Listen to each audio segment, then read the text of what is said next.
A beautiful Saturday to everybody. Welcome to another Fireside Chat.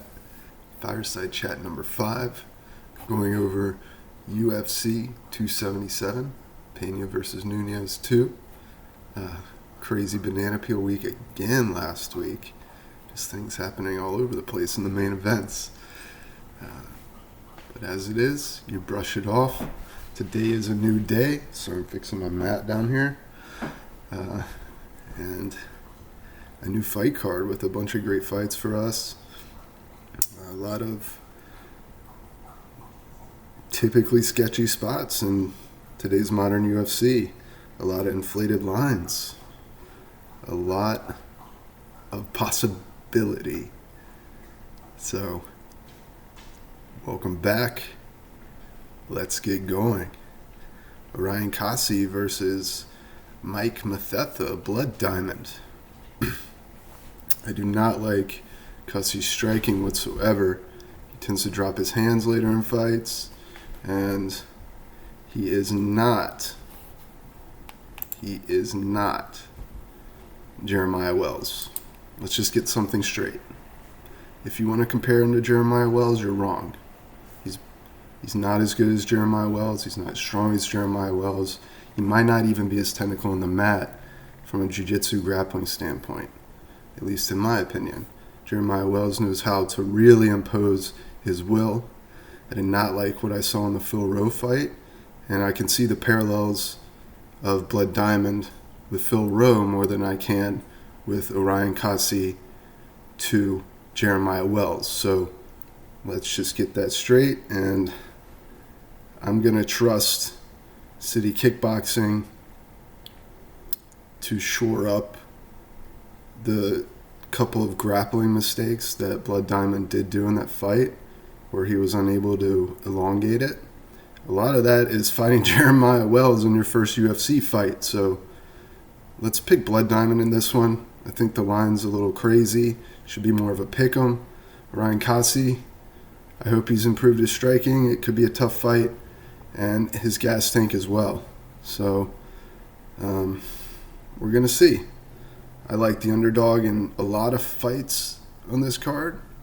So, I'm fully prepared to just eat concrete as usual on when you just go straight dogs up and down a card. But the lines have gotten a little crazy in some ways in some fights. So, without getting too wordy, let's just go into fight number 2. Nick Negremiano versus Ihor Potieria. And the line had moved throughout the week in favor of Nick, being now he's the favorite. And at weigh-ins, these guys, Ihor is a big guy. And he has a lot of power. So you got to bank on Nick walking through it all fight, gassing the newcomer, and making it happen.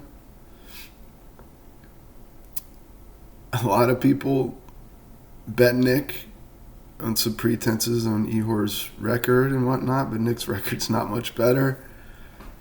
And everyone's saying straight away, I don't like Nick from a skill perspective, so they're just kind of fading Ihor in his debut here. But I do like the fact that Ihor is now the underdog and you can get him at even money. So let's just do that, baby.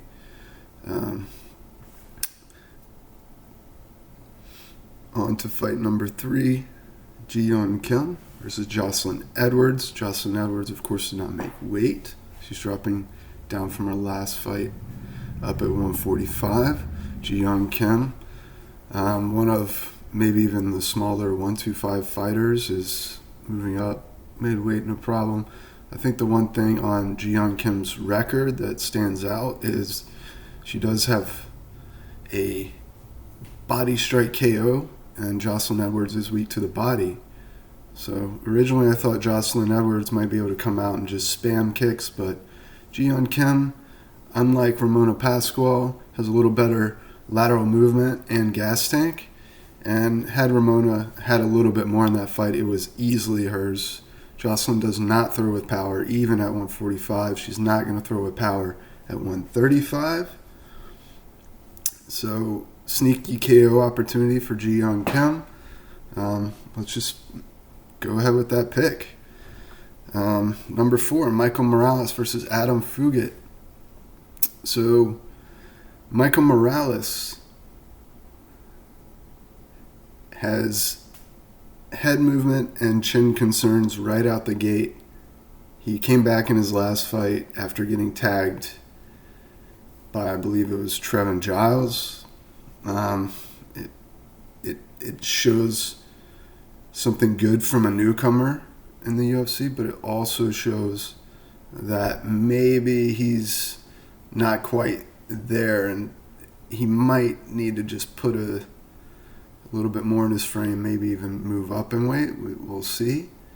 But these guys matched up pretty well in face-offs. Adam Fugit in his last fight just came out spamming rear left kick, rear left hand combination over and over again, frustrating the hell out of Solomon Renfro until he made him get sloppy trying to come in the inside, and he just caught him with I believe it was like a check hook, put him down hard, finished the fight.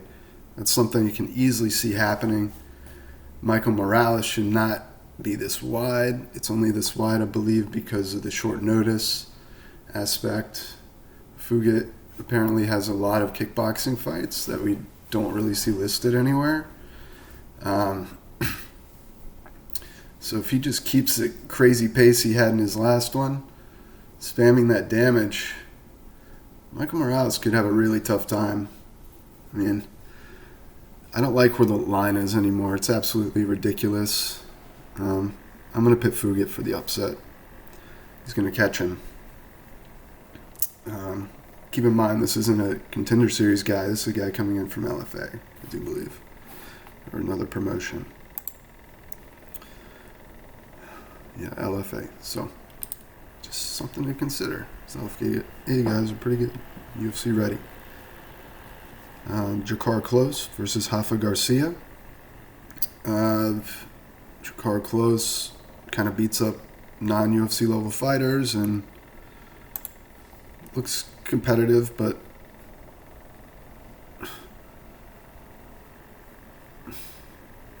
I gotta watch some of his older stuff. But you know, Brandon Jenkins didn't really tell us anything. I don't know what his game plan was for that fight, but he seemed completely outmatched, you know, coming back into the UFC. I mean, it's if Close is the better wrestler, he'll win the fight, right? More than likely. Whoever the better wrestler is going to win this fight. I don't really like Close's. I faded him in his last one. I mean, it's too easy to fade him as a favorite. Rafa Garcia came in and looked really good against a good fighter in his last one. Granted, Ronson, he did have that steroid suspension, came in, just couldn't handle the pace Rafa put on him. So that's a warning for Jakar Close and, you know, Courtney Casey. They kind of go hand in hand for not doing what you want to do. I like Rafa. I just don't like Close as a huge favorite. Like, if it were closer, it'd be better. But Rafa Garcia, maybe by decision, is going to be the better wrestler. Maybe by late submission.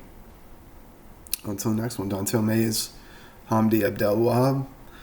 When this line was first made, of course, Dontel Mays was a pretty decent underdog. And I taped it right away, and I was like, why is he an underdog? And nothing in my bankroll to really throw on him. But now he's a minus 200 favorite. So, Hamdi, UFC debut, fought a couple bare-knuckle MMA fights, touted as an Egyptian wrestler, Olympic. And the more I've thought and marinated on this fight, the more I think he's going to cook Dontel Mays and just tank whatever Mays has.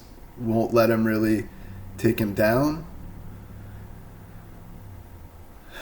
So how do I look at the fight, though? It's originally I'm just like, what Hamdi has on tape, it's not very good. He's taken down by a guy on the regional scene.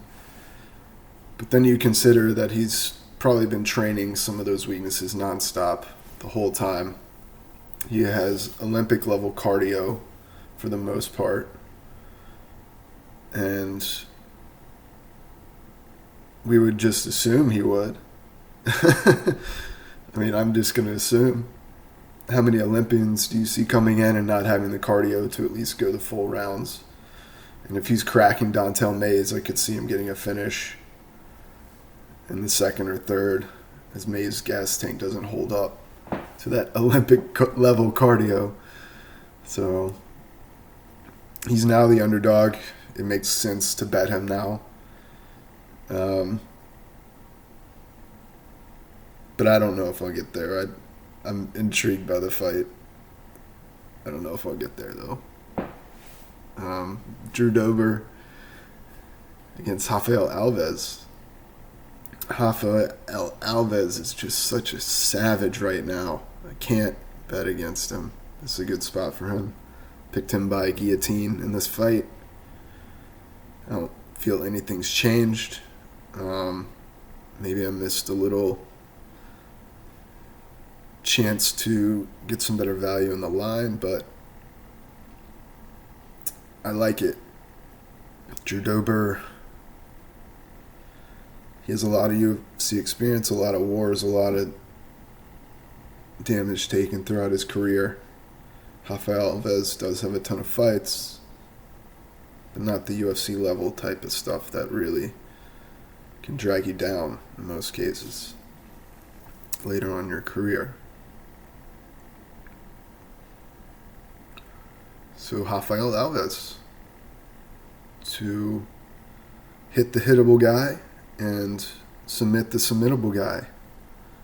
Let's see what happens. Alex Morono versus Matt Simmelsberger. I think I am underrating Morono a lot in this fight. Simmelsberger is not going to do anything he hasn't seen, but the question is, can you trust Alex Morono's durability after having the tape of him getting knocked out by Chaos Williams, who of course went the distance with Semi the Jedi in their fight, which was a really good test for Chaos, because if you couldn't get a guy out there, you were like, what's he going to do in a fight? Turns out he's pretty technical, and he out-techniqued Simmelsberger. Is Alex Morono a better technical fighter than Chaos Williams? Yeah. He's just undervalued here a little bit. You could play Matt Simmelsberger round one or Alex Morono by decision, I think. So let's see what happens. If Alex Morono still got it, but he was pretty hittable against Mickey Gall.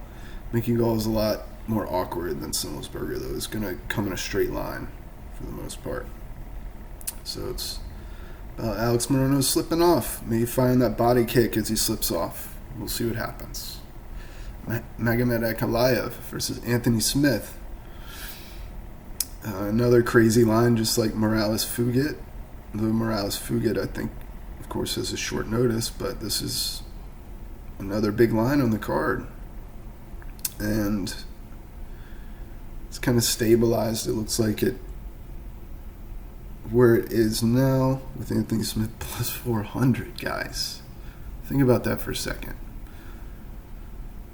The real big thing that stands out to me was the way Smith handled Volkan Ozdemir. Yes, he lost aspects of that fight, but he stayed in it. He was eating heavy shots, answering back, really baiting him into a war and putting pressure, which Ankalaev will hate. So didn't we just watch Paul Craig versus Ozdemir? And Paul Craig was cracking him and couldn't find his entry on the ground. Kind of threw the fight away, actually. If he just stayed standing and cracked him in the second and third rounds, he probably would have won that fight. Anyway, Anthony Smith is going to do that and put pressure on Magomed Ankalaev all fight. Thought he looked a little soft at weigh-in, but he kind of looks that way at light heavyweight since moving up. Just kind of fills himself out, gets a little more outer fat to help with his durability and absorbing shots, which is a good thing. And Magomed looked great. I mean, I expect him to come out how he does. He's just...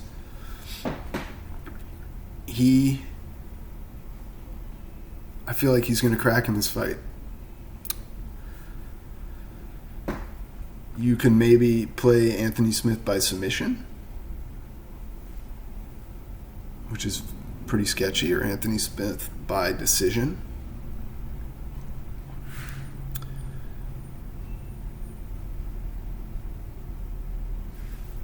It would be a heartbreaker for a lot of people's parlays if Ankalaev lost. Just have you know that. I will not be parlaying him into anything. Maybe bet Smith in the distance, round 3, even submission, or Ankalaev by decision. Those could be like your bet and your cover hedge. That would... Anthony Smith's pace, Volkan just cracked. Ankalaev fought no pace against Santos, barely enough to win a decision. I'm not a fan of his fighting style. Some people are. I am not. I want Anthony Smith to beat him. And Anthony Smith on tape has a type of style to beat him. So let's get it done. Pantoja versus Alex Perez. These guys match up pretty well. I'll just go with the consensus and think Pantoja definitely has the edge. This is another fight I wish I kind of beat the line on Pantoja, because now it's tough. Do you want to straight bet him or parlay him or something to get better value? Play him by submission is a good look. Alex Perez, of course, has had fight canceled for 2 years, so this is a big stage for him too. He can come in there and weather the storm and maybe take it to a sketchy split decision. This could be definitely one of those spots on the card. I think from a marketing standpoint, Pantoja should win this too. I mean, he's beat both the fighters that are fighting for the title on the same card. So it's his fight to lose in a way. If he gets sloppy and just kind of underestimates Alex Perez, which he probably isn't, then gives Perez openings to capitalize and win the fight mechanically or through grit. For instance, if he maybe catches him and goes for that finish in the first round too hard and gasses, Perez just takes over. But I like Pantoja as the pick. Derek Lewis, Sergey Pavlovich. This is just screaming at me to not pick Sergey Pavlovich. Derek Lewis is not in Houston for this fight. He's in another part of Texas, and he really only loses in Houston. He almost had Tai Tuivasa out of there. Pavlovich does not. I would be very interested, or be very interesting to see Sergey survive just a huge shot from Lewis and come back. But tape has shown us maybe Lewis was at the fight to tell us that these newer breed guys coming up, he's not going to have the one-punch KO. And if you can't find that, it's going to be tough.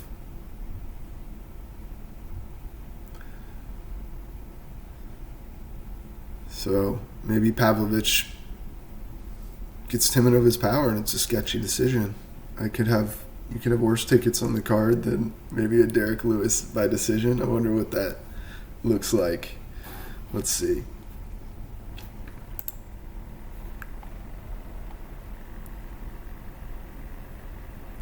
Plus 750.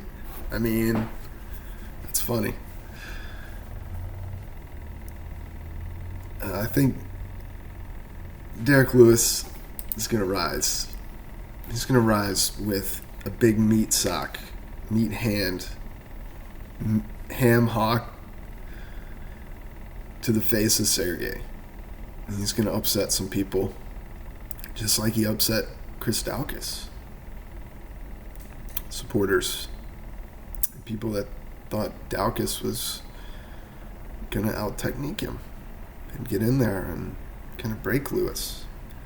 Is that what people think Sergey's going to do? They just think he's going to go out and one-punch KO Derek Lewis. He's not quite Cyril Gahn, who's going to put the pressure on him like that and has the fancier footwork and a little more savvy. So it looked like they matched up pretty well. Sergey doesn't have any sort of advantages over him other than looking a bit more shredded. But we know Lewis probably has the power advantage. There's no mistake about that. And that's what you want at heavyweight in a coin flip with plus money, not plus 120. Could have worse bets on the card for sure.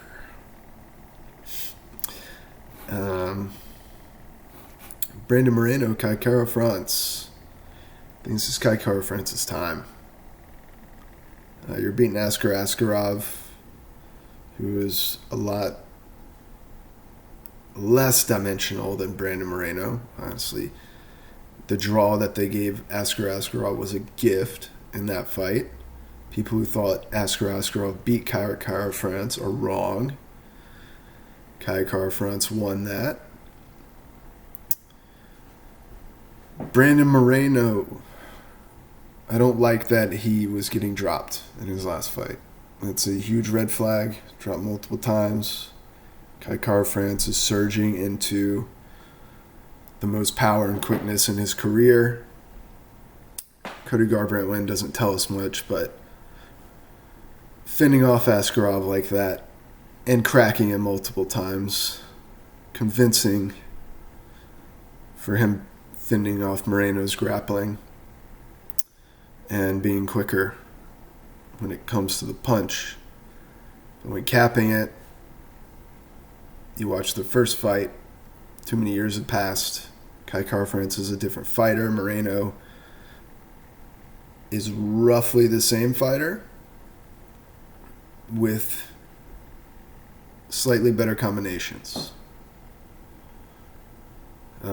He's fallen more in love with his boxing now, less willing to use his grappling, but I'm not sure the grappling would be able to get it done.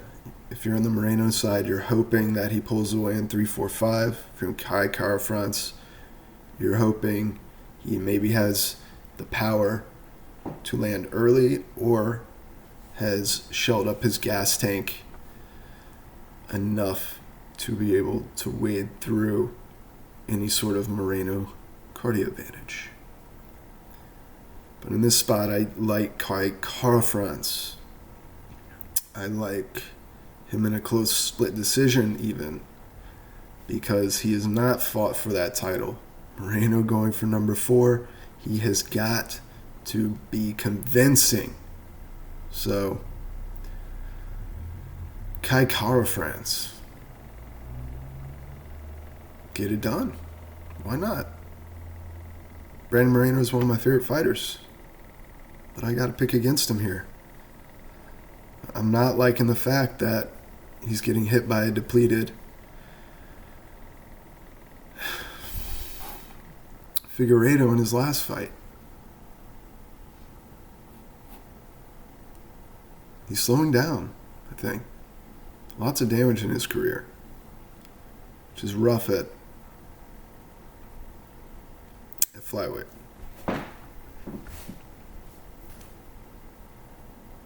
Juliana Pena, Amanda Nunes.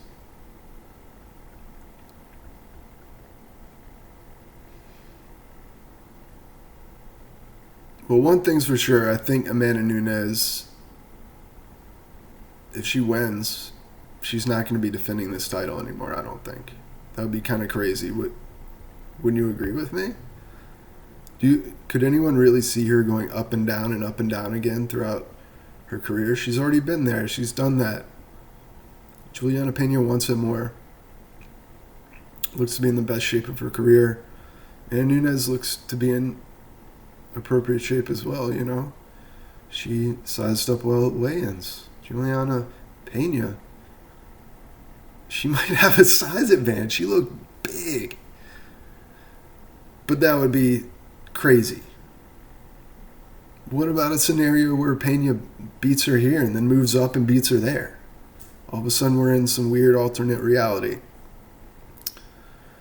Weird alternate storyline where Pena has usurped the Lioness in every regard because Nunes and fighting are tough at the end of these legends' careers. Is Pena just going to go out and slip jabber the whole time? Can Nunes figure it out? She's going to bait it and throw that head kick, knock her out. I feel like you can just play Amanda Nunes in round one and then just play Juliana Pena money line or something and have yourself covered everywhere, maybe. But lots of sketchy things. Is it worth it to parlay anything this card? I don't know. I don't even think so. These are close as hell fights. Who is really going to beat the crap out of their opponent? It might just be Ji-Yeon Kim because Edwards did not look good. She came in 2.5 overweight. She's a slow fighter who had a very one-dimensional game plan that Ramona Pascual couldn't figure out. It would be weird to see Ji-Yeon Kim not be able to win. Yeah.